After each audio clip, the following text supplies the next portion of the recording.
My name is Emma Brooks, and I'm going to tell you about the day I drove 8 hours to attend my brother's wedding, only to be stopped right at the entrance and told to my face that I wasn't invited. But the story doesn't end there. 3 days later, I got a phone call. Not from my brother. Not from my parents. From the wedding venue, with a voice so politely smooth it sent a chill down my spine, asking whether I'd prefer to pay the remaining $26,000 by credit card or bank transfer. $26,000. Not money I had spent. Not a debt I had borrowed. It was an amount that someone had signed my name to on a contract, making me responsible for it, and I had no idea it existed until that moment. That was the moment I understood. Being pushed out of the wedding was the smallest part of what they had done to me. But let me start from the beginning, because to understand why I did what I did, and why I don't regret a single moment of it, you need to know who I am, where I come from, and how I became the person I am. I joined the Navy when I was 21 years old, not because of some grand ideal, not because I'd watched too many war movies and wanted to be a hero, simply because I knew I needed something to give me direction. And at the time, the military was the clearest answer to questions I didn't yet know how to ask. I grew up in a small town in Ohio. My dad was an engineer. My mom taught elementary school. Lucas was 5 years older than me, the big brother I looked up to with everything I had as a kid. My family wasn't rich, wasn't poor. The kind of family people call normal. Enough to eat, enough to wear, nobody raised their voice, nobody made a scene, and every problem got resolved by not talking about it. That was the lesson I learned growing up in that house. When there's a problem, you stay quiet. When someone hurts you, you swallow it. When there's conflict, you give in because keeping the peace matters more than being right or wrong. And I believed that for the whole of my childhood. The military changed that. Not immediately. Not easily. But slowly, over the years of service, I learned something that nobody at home had ever taught me. That staying silent when you know something is wrong isn't keeping the peace. It's allowing the wrong thing to keep existing. In 8 years of service, I deployed to 3 different regions. I learned to make decisions under pressure. I learned to trust teammates and to recognize when that trust was betrayed. I learned to keep my head clear when everything around me was falling apart. And I learned that I deserved to be treated with respect. I left the Navy that March. No drums. No parade. None of the glorious moments you see in movies. Just an ordinary afternoon. I signed the last piece of paperwork, shook the hand of my commanding officer, and walked out through the base gates with a backpack on my shoulder and a strange hollow feeling in my chest. 8 years. 8 years of living on the Navy's schedule, eating on the Navy's timetable, sleeping on the Navy's orders. 8 years of knowing exactly what I had to do, where I had to be, who I had to be. And now, standing on the sidewalk outside the base, I suddenly realized I had absolutely no idea what I was going to do next. I chose Raleigh, North Carolina for one simple reason. Nobody there knew who I was. No old comrades watching me with worried eyes every time I flinched at a loud noise. No senior officers asking if I was okay, in that way that was both caring and evaluating at the same time. Just a regular city. Big enough to disappear into, small enough to feel genuinely alive. I rented a small apartment on the 3rd floor of a red brick building, 15 minutes walk from downtown. 1 bedroom, a small kitchen. A window looking out onto a little park with old oak trees. I bought a second-hand sofa from a thrift store, a table, 2 chairs, and a floor lamp. That was enough. I didn't need more. The first days were strange. Not in a bad way, just strange. I set my alarm for 5 in the morning out of habit, then lay there staring at the ceiling and remembered that nobody needed me up at 5 in the morning. I bought coffee at a roadside cafe and sat there for hours simply because I could. Because no mission was waiting, no schedule was holding me. I walked with no purpose, no set route, no time I had to be back. That freedom was both a relief and terrifying in a way I hadn't prepared myself for. One morning, walking through a neighborhood I'd never been in before, I saw a flyer taped to a utility pole. Volunteers needed at the Veterans Support Center. No experience required, just empathy. Below it was a phone number and address. I stood there looking at that flyer for a while. Not because I thought I could help others, at that point I was still trying to help myself, but because I understood the feeling of the people who walked in there. The feeling of not knowing where you belong anymore.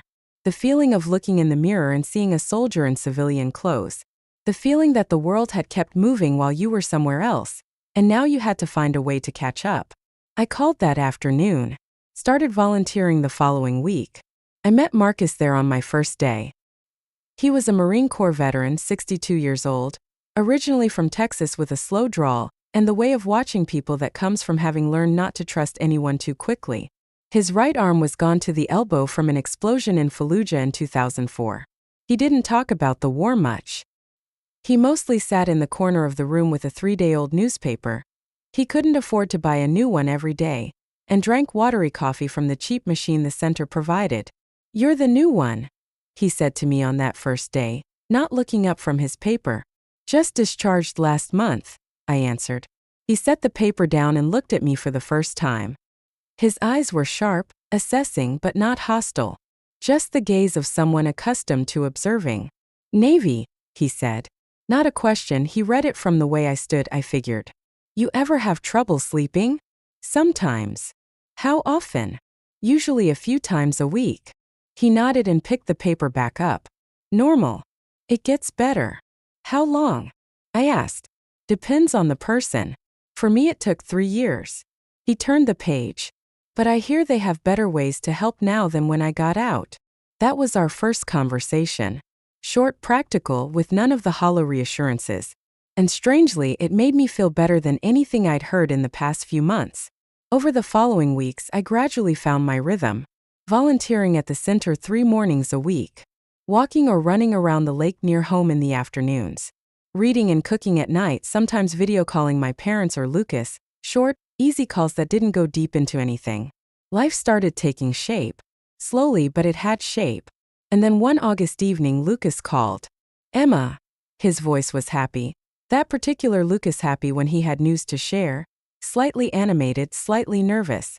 "I'm getting married." I smiled. A real smile, not the polite kind. "Who? Since when?" "Sophia. I met her 2 years ago." "You haven't met her because..." He paused just for a second. "Because you've been away. But you'll like her. She's great. I trust you." I stood up from the sofa and walked into the kitchen, talking as I put the kettle on. "When's the wedding?" "November. In Cincinnati. Beautiful hotel. I want you there, Emma. Mom and Dad too." I didn't hesitate. "I'll be there." "How long a drive is it from Raleigh?" "About 8 hours. "It's fine. 8 hours is nothing." He laughed. I laughed too. And that evening, sitting in my small kitchen with a mug of tea in my hands, I felt something I'd been missing for a long time. Genuine excitement about seeing my family again. I didn't know that was the last time I'd feel that excitement before I understood the truth. I started driving at 5 in the morning. It was still dark. Raleigh was asleep. The streets empty, pale yellow streetlights washing down over wet pavement from a light overnight rain. The early November morning had the crisp cold of late autumn. The kind of cold that makes you breathe deeper and feel instantly awake. I was wearing the soft lavender dress I bought specifically for the occasion. Not the kind of thing I normally wore, but this was a wedding and I wanted to look nice. I'd folded the dress into a garment bag, left it in the trunk with my heels and a small shoulder bag. For driving, I had on jeans and a hoodie, more comfortable for 8 hours on the road. I filled a travel mug with coffee and set it on the passenger seat. Plugged in my phone. Put on music, songs from high school, that silly pop music that now, strangely, made something warm stir in my chest. I drove through Raleigh's quiet streets onto the highway and headed northwest. The eastern sky began to lighten as I crossed into Virginia. Pink-orange spreading from the horizon, then deep red, then gold, then shifting into the clear blue of a crisp autumn day. Cornfields already harvested, nothing left but dry yellow stalks. The forest on either side blazing red and gold, beautiful enough that I slowed down to take it in. I thought about my family. I thought about my dad. A quiet, straightforward man in the way engineers are. Someone who had never once said, "I love you," but who always checked my tire pressure before any long drive. I thought about my mom, the woman I had watched my entire life always choose peace over being right, always give an inch to keep the family stable, and who had taught me that silently without knowing I would one day need years to unlearn it. And I thought about Lucas, my big brother, the one I had followed around as a kid, always wanting to copy him, the one who taught me to ride a bike, how to throw a ball, how not to cry when I fell. The one who, when I was 16 and got frozen out by my classmates for reasons I never fully understood, sat down beside me and said, "They don't know who you are. You're better than they think." I remembered all of that and felt warm inside. I stopped at a gas station near the West Virginia border, ate a sandwich from the convenience store, and got more coffee. Called Marcus, a habit we developed whenever one of us was going somewhere. "How are you doing?" I asked. "Fine. Where are you?" "West Virginia. About 4 more hours. Drive carefully." He paused. "And Emma, relax. You don't have to be perfect. This is your family, not a mission." I smiled. "Yes, sir, veteran." He hung up without another word. That was Marcus's way of caring, brief, unsentimental, but enough to let you know someone was thinking about you. I kept driving. Ohio appeared around 3 in the afternoon. Flatter, wider, bigger sky. The distinctive Midwest sky I'd known since childhood and hadn't seen in so long. I drove through familiar roads, past small town signs I'd passed dozens of times, and felt something that could only be called home, even though home for me now was the small apartment in Raleigh, not this place anymore. Cincinnati appeared in the late afternoon light. I merged onto the freeway, followed the GPS to the wedding venue, and found parking in the hotel lot. I sat in the car for a moment after turning off the engine, breathing, checking in with myself. A habit from the military: before anything important, you stop, assess your state, clarify what you need to do. Today wasn't a mission. Today was my brother's wedding. Today was family. I opened the trunk, changed into my dress, put on the heels, checked my reflection in the rearview mirror. Hair neat. Light makeup, I was never good at it, but enough for a formal occasion.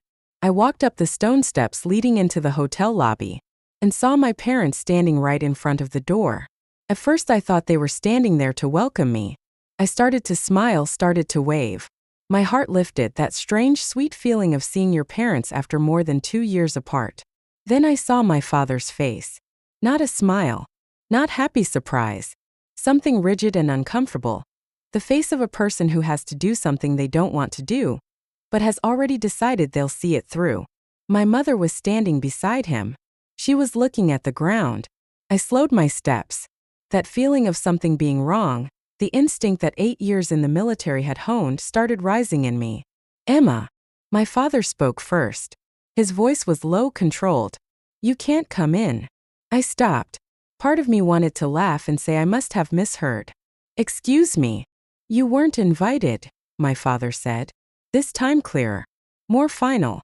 His voice wasn't cruel, he wasn't a cruel man, but it had the certainty of someone who has made a decision and is now carrying it out. I looked over at my mother. She was still looking at the ground. Her fingers had closed into fists at her sides. Music drifted out from inside the hotel, soft, elegant, the voices and laughter of people who had no idea what was happening out here at this door. I stood on the stone steps in my soft lavender dress, after 8 hours of driving, and understood that I was being turned away from my brother's wedding.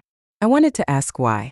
I had dozens of questions lined up on the tip of my tongue, every one of them deserving an answer. But I didn't ask. Not because I had no right to, but because in my head very quickly I read the situation. This was a wedding. There were guests inside. Lucas was in there. Sophia was in there. Making a scene here right now would change nothing. It would only make everything worse for everyone, including me. Some battles need to be fought. And some battles you choose not to fight, not because you've lost, but because this particular field is not where you want to leave your mark. "All right," I said. 2 words. Nothing more. No explanation, no pleading, no reproach. I turned around, walked down the steps, crossed the parking lot, opened my car door and sat down in the driver's seat. I sat there for about 5 minutes. I didn't cry. I didn't shake. I didn't hit the steering wheel. I just sat and stared straight ahead through the windshield, watching the parking lot fill up with wedding guests' cars, people stepping out in their nice clothes, laughing and talking, heading toward the hotel entrance.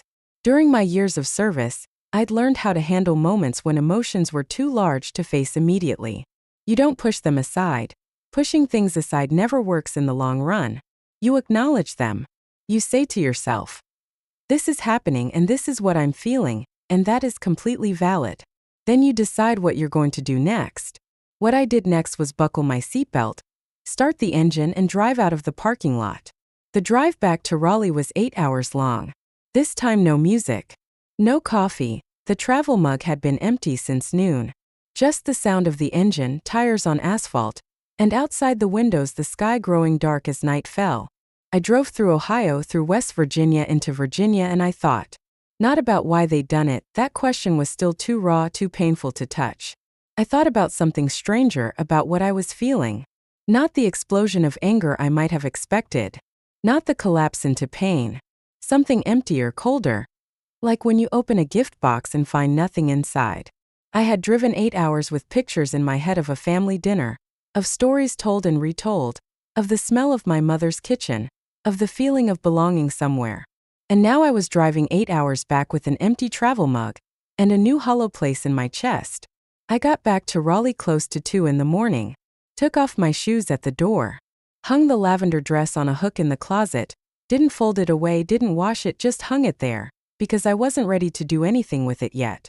Drank a glass of cold water standing at the kitchen sink, then walked straight to the bedroom. I lay down and looked up at the ceiling in the dark. Outside the window the city was still breathing, distant cars, wind in the trees, a siren somewhere to the north. Life doesn't stop because you're in pain. That's both brutal and strangely comforting in its own way. I fell asleep at some point without knowing when. Not because I was okay, but because the body knows when it needs to rest. 3 days passed. I returned to my normal rhythm. Morning volunteering at the center. Afternoon walks. Evenings cooking and reading. Marcus asked if the trip had gone all right. I said, not really. And he nodded in the way of a person who doesn't need more explanation. We sat and drank coffee in silence for an hour, and that was enough. Then on the morning of the third day my phone buzzed. Unknown number. Ohio area code. I glanced at the screen for a second, then answered. Hello, may I speak with Emma Brooks? A woman's voice. Professional, polished. The voice of someone whose job requires handling uncomfortable situations, and who has been trained to do so as smoothly as possible. Speaking. I'm Amanda Torres, account manager at Elegant Occasions, an event planning company in Cincinnati. I'm calling about the remaining balance for the event on November 15th. I said nothing. A small alarm started going off somewhere in my head. Per the contract signed on October 3rd, you are the financial guarantor for the event. The remaining balance is $26,000, due on the 20th of this month. Would you prefer to pay by credit card or bank transfer? I stood up from my chair without realizing I'd done it. Excuse me, I said, my voice calm in a way that surprised even me. Could you repeat that last part? You said I'm the financial guarantor. That's correct. Per the contract signed October 3rd, Emma Brooks signed as financial guarantor for the full cost of the event. The total contract value was.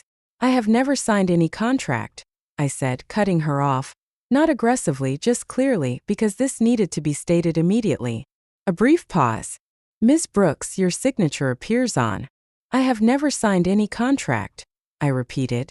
This time I sat back down, picked up a pen and a piece of paper to take notes. I need you to send me a complete copy of that contract. All pages, including the signature page and any addenda. Today. Of course we can. My email is emma.brooks@nc@gmail.com. I need to receive those documents within 2 hours. Once I've reviewed them, I'll be in touch. Thank you. I hung up. Then I stood in the middle of my living room and let the silence settle around me for about a minute. $26,000. Financial guarantor. Contract signed October 3rd. On October 3rd, I was in Raleigh. I could prove that down to the hour. I had a volunteer shift from 8 to noon with sign-in and sign-out records. That afternoon I'd gone to the grocery store. My credit card had a transaction at a Raleigh store at 2 o'clock that afternoon. I had never been to Ohio in October. I had never signed any contract. 2 hours later the email arrived. I opened it and read every page. A 12-page contract. Detailed, professional, covering everything from the menu to the floral arrangements to the service staff. Total contract value, $42,000. Amount already paid, $16,000. Remaining, $26,000. I turned to the last page. Lucas's signature in the left corner. Sophia's beside it. And at the bottom, in the box labeled financial guarantor, there was a signature. I stared at that signature for a long time. It looked like mine. Enough to fool someone who wasn't paying attention, someone who had never looked closely at Emma Brooks's actual signature. The capital E, the loops of the two adjacent M's, the long tail of the final S. But I know my own signature the way I know my own hands. I had signed hundreds of military documents over 8 years, deployment orders, mission reports, weapons inventory logs, leave requests. I knew exactly how my pen moved across paper, the angle of each letter, where I tended to lift the pen and where I wrote in one continuous stroke. This was not my signature. Someone had tried to copy my signature. They'd done it well enough to look right at a glance, but not well enough to fool someone who had sharp eyes and was looking very carefully. I set the laptop down on the table and looked out the window. Outside, the world was entirely normal. The oak tree in the little park was swaying gently in the wind. A woman walked a dog past. Morning sun cast long shadows across the street. I thought about Lucas, the brother who had taught me to ride a bike, who had sat beside me when I was ostracized at school, who had called excitedly to share his wedding news and said, "I want you there." The brother who hadn't invited me into his wedding, who had let my father stand at the door and turn me away, and who, I was now almost certain, had forged my signature on a contract so someone else would carry his financial burden. I sat with those thoughts for a long while, didn't rush to conclusions, didn't let emotion decide my next move. Then I opened my laptop and started writing. I didn't have a lawyer, but I had 8 years of experience working with military documents. 8 years of reading, writing, and signing official papers, documents where inaccuracy could have serious consequences. I knew how to write a statement that was concise, clear, and carried real weight. It took me nearly 3 hours to write and refine that statement. Not because it was long, it was only 2 pages, but because I wanted every word to be precise. Nothing extra, nothing missing, no room left for misunderstanding. In the statement I laid out clearly. On October 3rd, the date the contract was signed, I was in the city of Raleigh, North Carolina, and was not present in Ohio. I had never visited the offices of Elegant Occasions, never reviewed or signed any document related to the November 15th event. The signature appearing in the contract was not mine. I provided 3 categories of evidence. First, the name and phone number of Jennifer Walsh, volunteer coordinator at the Raleigh Veterans Support Center, who could confirm I worked a morning shift on October 3rd from 8 to noon. I attached a photo of the October volunteer schedule with my name in that time slot. Second, a copy of my credit card statement for October 3rd, showing a transaction at a Harris Teeter grocery store in Raleigh at 2:07 p.m., a time at which I could not physically have been in Ohio simultaneously. Third, I pointed out 3 specific, visually observable differences between the signature in the contract and my actual signature in the military documents I attached, including the angle of the capital E, the formation of the second M, and the characteristic of the final S. I closed with one sentence. I am prepared to cooperate fully with any investigation or verification process aimed at establishing the truth about this forged signature, and I reserve the right to pursue appropriate legal action if necessary. I sent that statement to Amanda Torres early that afternoon. Then I went outside for a walk. Not because I was fully calm, but sometimes the best way to keep your head clear is to take your body outside. Let your legs move. Let the air into your lungs. I walked around the nearby lake, 1 lap then 2, hands in my jacket pockets, eyes on the flat water reflecting the afternoon sky. I thought through the possibilities. Maybe I was wrong. Maybe there was some misunderstanding. Maybe someone had signed my name with good but mistaken intentions. I didn't let myself reach a verdict before I had enough evidence. But I also didn't let myself close my eyes to what was showing itself very clearly. This was one of the things the military taught me. Don't let your desire for something not to be true stop you from seeing it as it actually is. I went home, cooked dinner, ate alone in silence, then read until I felt sleepy. And I waited. For days later, Amanda Torres called back. "Ms. Brooks, we have reviewed the documentation you provided and conducted a signature comparison with the assistance of a third party." Her voice was professional but more careful than before. The voice of someone reading from a script prepared by the legal department. "We agree that there is a significant discrepancy between the signature in the contract and your actual signature, as provided in the attached documents. Accordingly, we are voiding the financial guarantor clause bearing your name and returning full payment responsibility to the primary signatories. Lucas and Sophia. I appreciate that, I said. And I'll need written confirmation that my name has been fully removed from all financial obligations related to this contract. We will send confirmation by email today. She paused. Ms. Brooks, we apologize for the inconvenience. And if you wish to pursue any legal action regarding the signature forgery, we are prepared to provide all documentation. I've noted that. Thank you. I hung up and sat in my kitchen alone with morning sunlight streaming through the window. Done. That part was done. No burst of triumph. No surge of victory. Just a quiet feeling, the quiet of someone who has done the right thing and knows they have done the right thing. I poured some tea, sat down, and let myself breathe. 2 days later, my father called. I knew this call would come. I just didn't know when. Emma. His voice no longer had the controlled composure of that moment in front of the hotel. Beneath his firmness there was a tension I read immediately. You contacted the event venue. Not a question. Dad never asked when he already knew the answer. Yes, I said. You know Lucas is having financial difficulties. This is a hard time for him. If you help this once when things stabilize. Dad, I said. No raised voice. No aggressive interruption, just clear because I needed to say what I needed to say. Lucas forged my signature on a contract and named me as a financial guarantor without my knowledge or consent. And before that, I drove 8 hours to attend his wedding and was turned away at the door. I'd really like you to explain to me why I bear any responsibility in this situation. Silence. He didn't answer right away. When he spoke, his voice was lower. Family is. I know what you mean, Dad. And I love my family. That doesn't change. But love doesn't mean I have to accept being used without speaking up.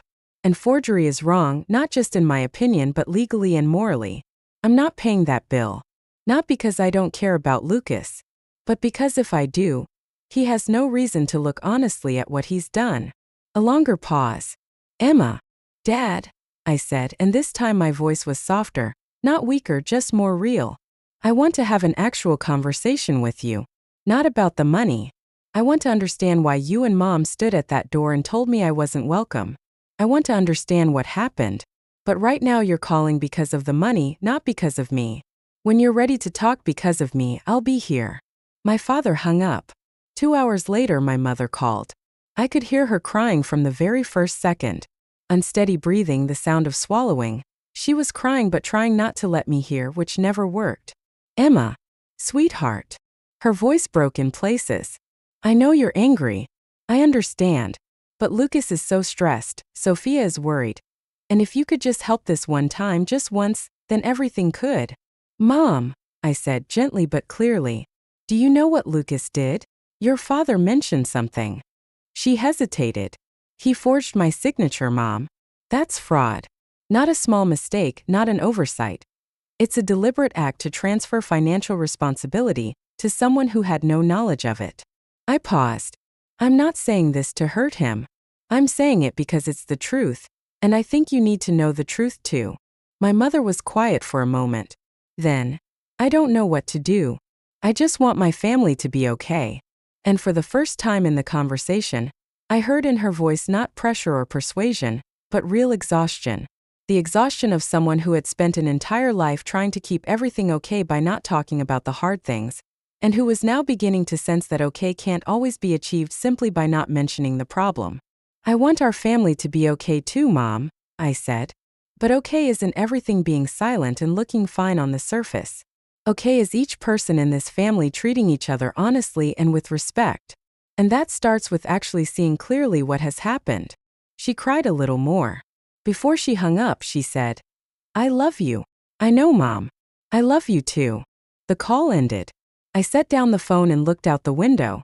Not every conversation has a clear resolution. Sometimes you say what needs to be said and then you wait, not knowing what comes next. That isn't failure, that's honesty. I cooked dinner, ate, washed up, and went to bed. Then a week passed in silence. Not much changed during that week. I still woke early, still went to the volunteer center, still drank coffee with Marcus and listened to him read news from a 3-day-old paper. I helped a young veteran named Daniel, 24, recently discharged after a spinal injury, fill out job applications for the 15th time. I sat beside a woman named Carla, 51, a former military nurse who had been struggling with PTSD for 3 years, and did nothing other than be present when she needed to talk. The people at that center reminded me of something I needed to remember. Everyone is trying. In different ways, with different tools and different circumstances, but everyone is trying. Lucas too. I didn't know whether that excused what he'd done, but I knew his behavior didn't come from pure malice. It came from fear, from pressure, from the habit of taking the easy road that my family had cultivated across generations. Understanding that didn't make what he'd done right, but it kept anger from being the only thing in my heart. One afternoon, Marcus and I sat drinking coffee after the center closed. He didn't usually ask about other people's lives, but that day he asked, "Your family situation, where is that heading?" I told him. Not everything, but enough for him to understand. He listened without interrupting, without offering any opinion until I'd finished. "You did the right thing," he said finally. "Are you sure?" "Nobody is ever completely sure," he said. "But when you do the right thing and still don't feel entirely at peace, that's not a sign you were wrong. That's a sign you care." He took a sip of coffee. People who don't care feel nothing at all. We sat in silence for a while after that. Outside, the sun was setting behind the buildings, painting the sky orange-red. "Marcus," I said, "have you ever regretted not forgiving someone?" He thought for longer than I expected. "Yes," he said. "One person. An old fellow serviceman. He did something I couldn't forgive at the time. I cut contact. 8 years later, he died." He looked into his coffee cup. I never got to know whether he really wanted to make it right, because I didn't give him the chance. "Do you regret it?" "I regret not leaving the door open," he said. "I don't regret the boundary I set. Those are two different things." I carried that home with me and thought about it for days.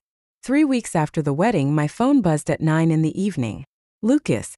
I stared at the screen for a moment. Remembered the other times I'd gotten calls from him, as kids when he called to tell me he'd driven his car into the neighbor's fence, when I'd first joined the military when he called to check if I was okay, when I deployed for the first time when he called every week even though I could only sometimes answer. Then I remembered the hotel door. And the forged signature. I answered. "Emma." His voice was different from any call before. Not the animated, self-assured Lucas I knew. This voice was smaller, slower. Like someone standing at the edge of something and not yet sure whether to step forward. "I'm listening," I said. "I'm sorry, Emma." I didn't say anything. Didn't rush to answer, didn't rush to accept or reject. I just let those words exist in the space for a moment. "I know those 2 words aren't enough," he continued. "I know there's no way to start this that sounds adequately serious. But if I don't say it, there's nowhere to start." "Why?" I asked. The simplest and hardest question. Why he didn't invite me. Why he forged my signature. Why he let our father stand at the door and tell me I wasn't welcome. He was quiet for a long time. Then he began to speak. He told me about Sophia. Her family had some unfavorable impression of me from before, second-hand stories, misunderstandings he had never bothered to correct. When they were planning the wedding, Sophia was anxious about my presence. He had taken the easiest path. "Don't invite me and don't tell me why, just let the parents deal with it if I showed up." "I wasn't brave enough to talk to you directly," he admitted. "I didn't want conflict with Sophia, didn't want conflict with Mom and Dad, didn't want conflict with anyone. So I chose to do nothing and hoped everything would work itself out. And as you know, it didn't." "And the contract?" He paused longer. "I overspent. I planned a wedding on a scale I couldn't actually afford, but I didn't want Sophia to see me as someone who couldn't provide. When I needed a financial guarantor, I thought of you. You had a steady income from the military, you didn't have a lot of large expenses, and I figured you wouldn't find out until I'd had a chance to pay it back." His voice dropped to almost nothing. I told myself it was a temporary solution. But really I was just doing the most convenient thing for myself without stopping to think of you as a real person with a real life with things I could actually hurt. I sat on my bed, phone pressed to my ear, looking into the dark of the room. I know what it sounds like when someone explains themselves to escape blame. I had heard every variety of that in 8 years of military service. Subordinates explaining why they disobeyed orders, comrades explaining why they'd left someone alone in a dangerous situation. I know the difference between explaining to dodge responsibility and explaining because you're genuinely trying to understand yourself. This was the second kind, not because he sounded good, but because he wasn't trying to sound good. He wasn't looking for excuses, wasn't trying to make his actions seem more reasonable. He was just telling the truth, and the truth wasn't pretty, and he knew it. I've talked to the bank, Lucas continued. I'll pay the balance in installments. 2 years. I know it's my problem and I have to solve it. He paused. Sophia knows everything now. She's not happy with me, not happy about any of this. But she knows. Why did you call me? I asked. Because I miss you. His voice was so simple it hit me somewhere deep. And because I want you to know it's not obligation or calculation driving this call. I'm calling because I want back the sister whose relationship I destroyed. And I know that's not something I have the right to demand. I can only ask. I sat in silence for a moment. Do you know I can't give you an answer tonight?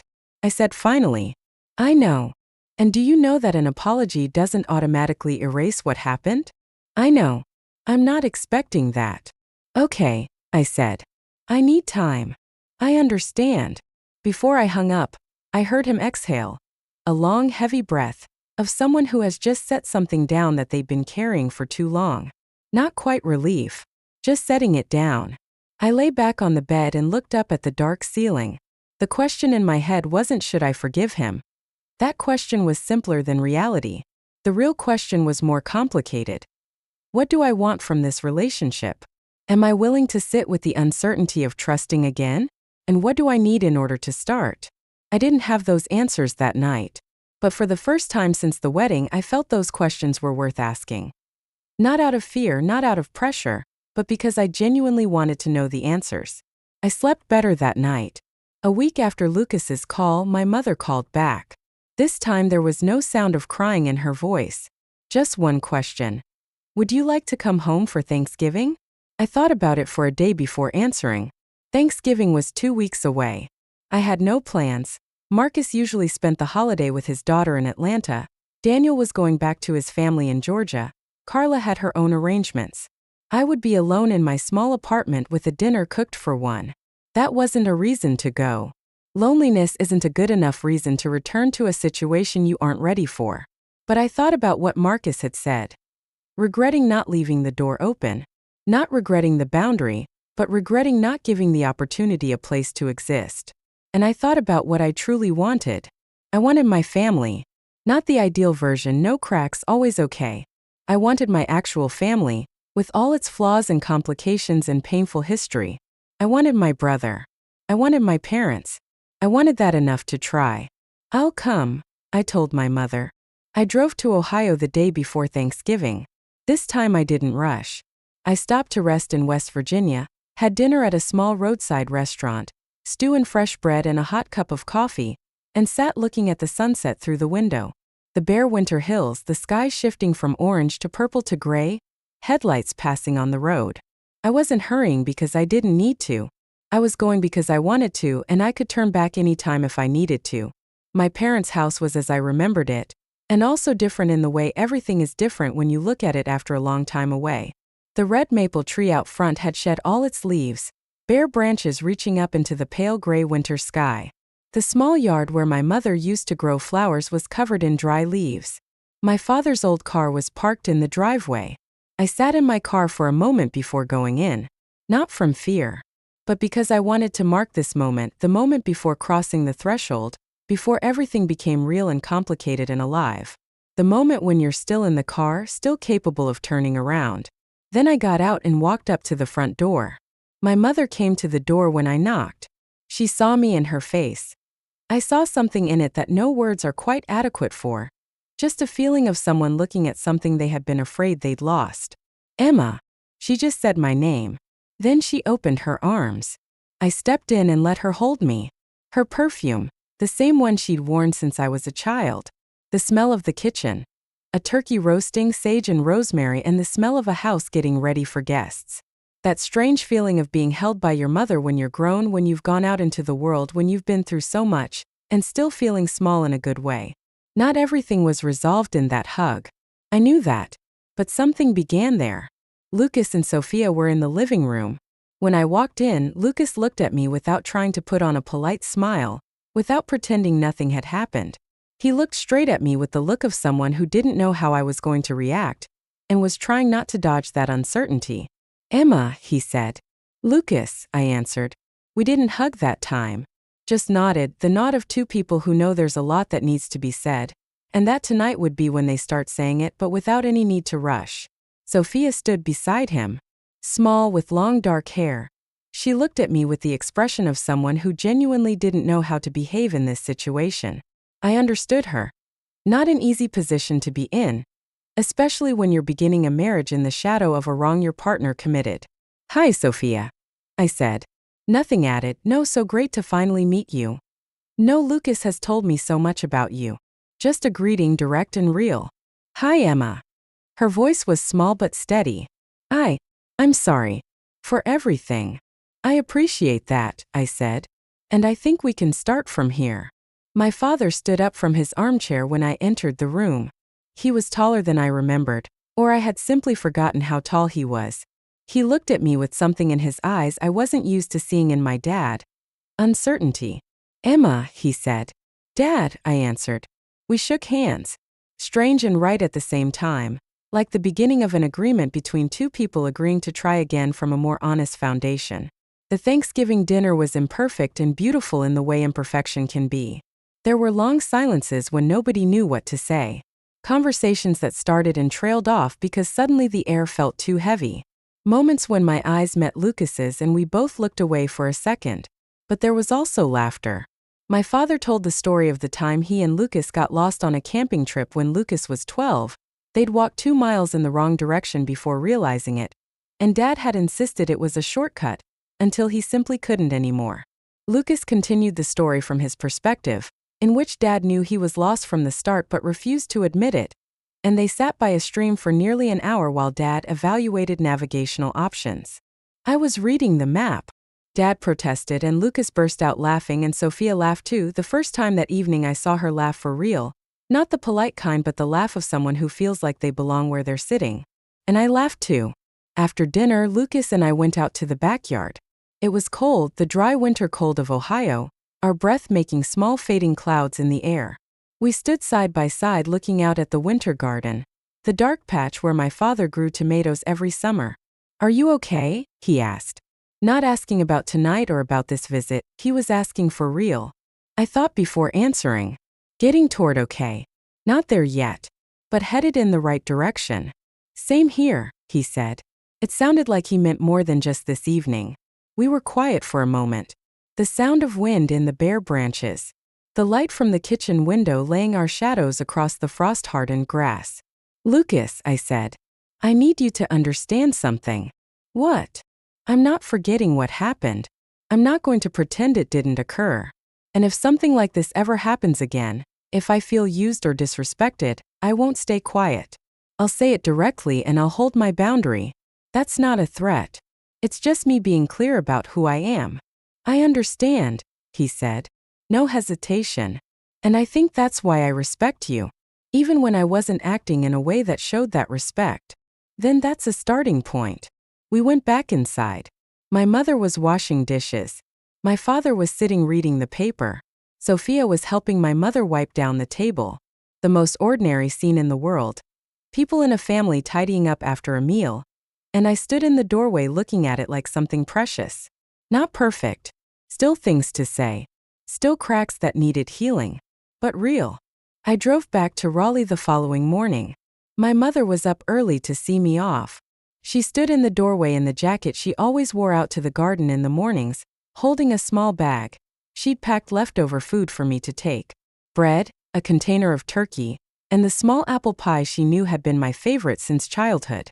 "Drive safely," she said. "I will, Mom. And call more often. You don't need a reason to call." I looked at my mother, the woman who had spent her entire life keeping the family stable by not saying the hard things, who I had learned from both the good and what I'd needed years to unlearn. I looked at her and saw all of that at the same time, not just my mother, not just the woman who had stood silently at that hotel entrance, but the complex, aging, trying in her own way woman who loved me in the way she knew how to love. "I'll call more often," I said. I hugged her. This time not because the situation called for it, just because I wanted to. Then I got in the car and drove away. The sun was rising as I got onto the highway, painting the sky pale yellow and pink. The air was clear and cold. Ohio's flat fields, white with light frost from overnight, stretched on both sides of the road. I put on music. Not the high school songs this time. I let jazz play softly, the kind I often put on in the mornings at the volunteer center when no one was there yet and I was making coffee, sitting alone before the day began. I thought about everything that had happened in the past 3 months. Not cataloging events. Not this happened on this date, that happened on that one. More like asking myself, what did I learn? Who did I become more fully in the process? I had learned that knowing you deserve respect isn't conditional. Not, I deserve respect if I'm good enough. Or, if I haven't done anything wrong. I deserve respect simply because I'm a person. I had learned that staying silent when you know something is wrong isn't keeping the peace. It's permitting the wrong to continue. And sometimes the most loving thing you can do for someone you love is not to shield them from the consequences of what they've chosen. I had learned that forgiveness isn't a button you press and everything starts fresh. It's a decision, then an action, then a habit, and it doesn't require you to forget or pretend, only that you choose not to let the past keep defining the future. And I had learned that family isn't something you're born into and automatically have forever. It's something you choose continuously every day, with all the complexity and effort that choosing entails. I drove through West Virginia. Through Virginia. The sky brightening and widening as I moved east. The green Appalachian hills appearing, stands of dark pine in the early morning, small streams glinting beside the road. I stopped at a rest area in Virginia, got coffee and called Marcus. "You back?" he asked when he answered. "On my way. About 3 more hours. You okay?" I looked out the rest stop window. A clear high sky. A few cars pulling into the lot, drivers getting out to stretch after hours of sitting still. "Better than before," I said. "Not fully okay. But better." That's the best answer there is.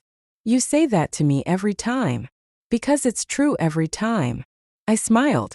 Hung up. Drank my Sofia. Then kept driving. I got back to Raleigh in the afternoon. Parked. Climbed the stairs to the 3rd floor. Opened the door to my small apartment. The pale winter afternoon light came in through the window and fell across the wooden floor in faint yellow squares. The old second-hand sofa. The small table with the book I'd been halfway through. The kitchen with its travel mug and the pan I always used. A small room. Simple. Mine. I set down my bag, took off my shoes, made a pot of tea. Sat on the sofa with the warm mug in my hands and looked out the window. Outside, the little park was sinking into the shadow of late afternoon. The old oak trees stood still in the cold air.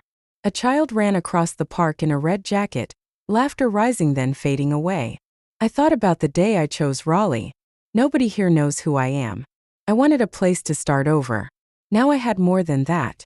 I had Marcus and the people at the center. I had Daniel and Carla and others I'd met over the past months. I had my rhythm. Early mornings and coffee and volunteer shifts and walks around the lake.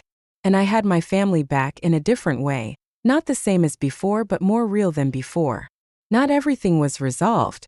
There were still stories to tell, questions to answer, cracks still healing. The relationship with my father needed more time. He was someone who didn't change quickly, and I was learning to respect that while still staying clear about what I needed. Lucas and Sophia were beginning their marriage in the shadow of a wrong act, and that was a journey of their own. But we were talking. Actually talking, not short, polite check-in calls, not slowly replied texts. Real conversations with difficult things said and necessary silences held. That was the beginning. The next morning I woke at 5. The habit hadn't changed. Made coffee. Looked out the window while it brewed. Raleigh sleeping, quiet streets, pale yellow streetlights in the early winter morning. I put on my jacket, laced my shoes and walked outside. Walking with no purpose, no set route. Just letting my legs move. Letting the cold air into my lungs. Letting the early morning belong to me before the day began.